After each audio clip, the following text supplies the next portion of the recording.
കണ്ണൂരിനെ പൂർണ്ണമായും അറിയണമെങ്കിൽ അണ്ടലൂർ കാവിനെ തീർച്ചയായും അറിയണം. പ്രശസ്തമായ കെട്ടിയാട്ടങ്ങൾ നടക്കുന്ന ഒരു കാവാണ് അണ്ടലൂർ കാവ്. കെട്ടിയാട്ടം തുടങ്ങിക്കഴിഞ്ഞാൽ ഈ കാവിനകത്ത് ഇത്രയും നിശ്ചലമായിരിക്കില്ല. പൂഴി വാരി നിലത്തേക്കിട്ടാൽ നിലത്ത് വീഴാത്തത്രയും ജനത്തിരക്കായിരിക്കും അണ്ടലൂർ കാവിലും പരിസര പ്രദേശങ്ങളിലുമെല്ലാം. ആചാരങ്ങളുടെ വ്യത്യസ്തതകൾ കൊണ്ട് കൂടി അണ്ടലൂർ കാവ് ലോക പ്രശസ്തമാണ്. ഉത്തര മലബാറിലെ തെയ്യാട്ടങ്ങളിൽ പ്രധാനവും വളരെ വ്യത്യസ്തമായ ഒരുപാട് ആചാരങ്ങളും ചേർന്നതാണ് അണ്ടലൂർ കാവിലെ ഉത്സവം. രാമായണ കഥയാണ് തെയ്യാട്ടത്തിൻ്റെ ഇതിവൃത്തം.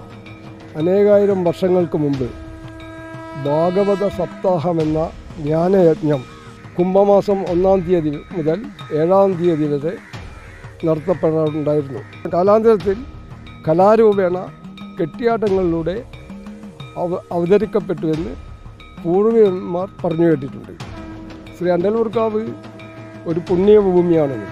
ബാലി സുഗ്രീവ യുദ്ധവും ലങ്കയെന്ന് സങ്കല്പിക്കുന്ന താഴേക്കാവിലെ യുദ്ധവും സീതയും മക്കളുമായി കരുതുന്ന അതിരാളവും മക്കളും ശ്രീരാമൻ്റെ പ്രതീകമായി ആരാധിക്കുന്ന ദൈവത്താർ തെയ്യവും നാളെ മുതൽ കാവിൽ കെട്ടിയാടും. സീതാദേവിനെ കട്ടുകൊണ്ടുവന്ന സ്ഥലമാണ് താഴേക്കാവ് ലങ്ക. വാടുന്ന യുദ്ധം, അതായത് ആയുധങ്ങൾ എടുത്തിട്ട് കുറേ യുദ്ധമുണ്ട്. അതും കഴിഞ്ഞ് തിരിച്ചു വരുന്നവരാണ് ഇവിടെ പൂവടി വിദ്യാഹ്ലാദം കൊണ്ടുള്ള അത് നടക്കുക. അപ്പോൾ അത് ഏകദേശം ഒരു രാത്രി 2-2:30 മണിയെല്ലാവും. പിന്നെ തുടർച്ചയായിട്ട് ഇത് തുടരുന്ന ഈ 4 ദിവസം. കാവിൽ തെയ്യം തുടങ്ങിയാൽ തൊട്ടടുത്തുള്ള ചിറക്കുനി ടൗണിൽ പഴക്കുല കൊണ്ട് നിറയും. ഉത്സവത്തിന് ധർമ്മടം ഗ്രാമത്തിലേക്ക് എത്തുന്ന ആർക്കും ഏത് വീട്ടിൽ നിന്നും ഈ പഴം ഉപയോഗിച്ചുള്ള ഒരു വിഭവം ലഭിക്കും. അവിലും മലരും പഴവും ചേർത്തുള്ള അണ്ടലൂർ കാവിലെ എല്ലാ വീട്ടിലും ഉണ്ടാക്കുന്ന അവില് കുഴച്ചുള്ള പ്രസാദം. അണ്ടലൂർ കാവിൽ ഉത്സവം തുടങ്ങിയ പിന്നെ ചിറക്കുനി ടൗൺ കായ് കൊണ്ട് നിറയുന്ന. അതെ, കായ് കൊണ്ട് നിറയുന്നതാണ്. കൃഷ്ണപ്പള്ളിയിൽ നിന്നാണ് നമ്മൾ കായ് കൊണ്ടുവരുന്നത്. നമ്മൾ 10-35 കൊല്ലമായി കച്ചവടം നടക്കുന്നിരുന്നു. ഉള്ള ആൾക്കാരൊക്കെ ഈ ഒരു സമയത്ത് ഈ പഴം വീട്ടിലേക്ക് കൊണ്ടുപോകണം.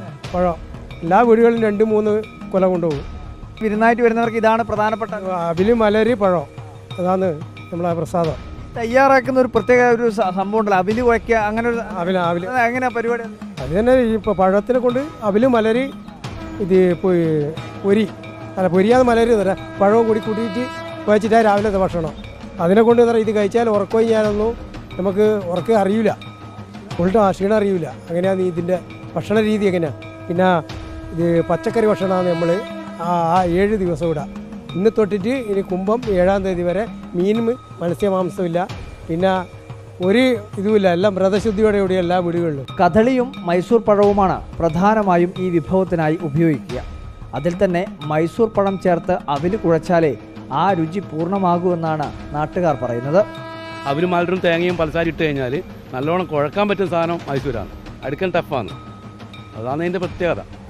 അതുകൊണ്ടാണ് മൈസൂരിന് മുൻതൂക്കം കൊടുക്കുന്നത്. അതുകൊണ്ടാണ് അണ്ടലൂർ കാവിലെ ഉത്സവം ഒരു നാടിൻ്റെ ജനകീയോത്സവമാണ്. ആ ജനകീയോത്സവത്തിൻ്റെ ഒരു തെളിവ് കൂടിയാണ് ചിറക്കുനി ടൗണിൽ നിറഞ്ഞിരിക്കുന്ന ഈ പഴക്കുലകളിലൂടെ ദൃശ്യമാവുന്നത്.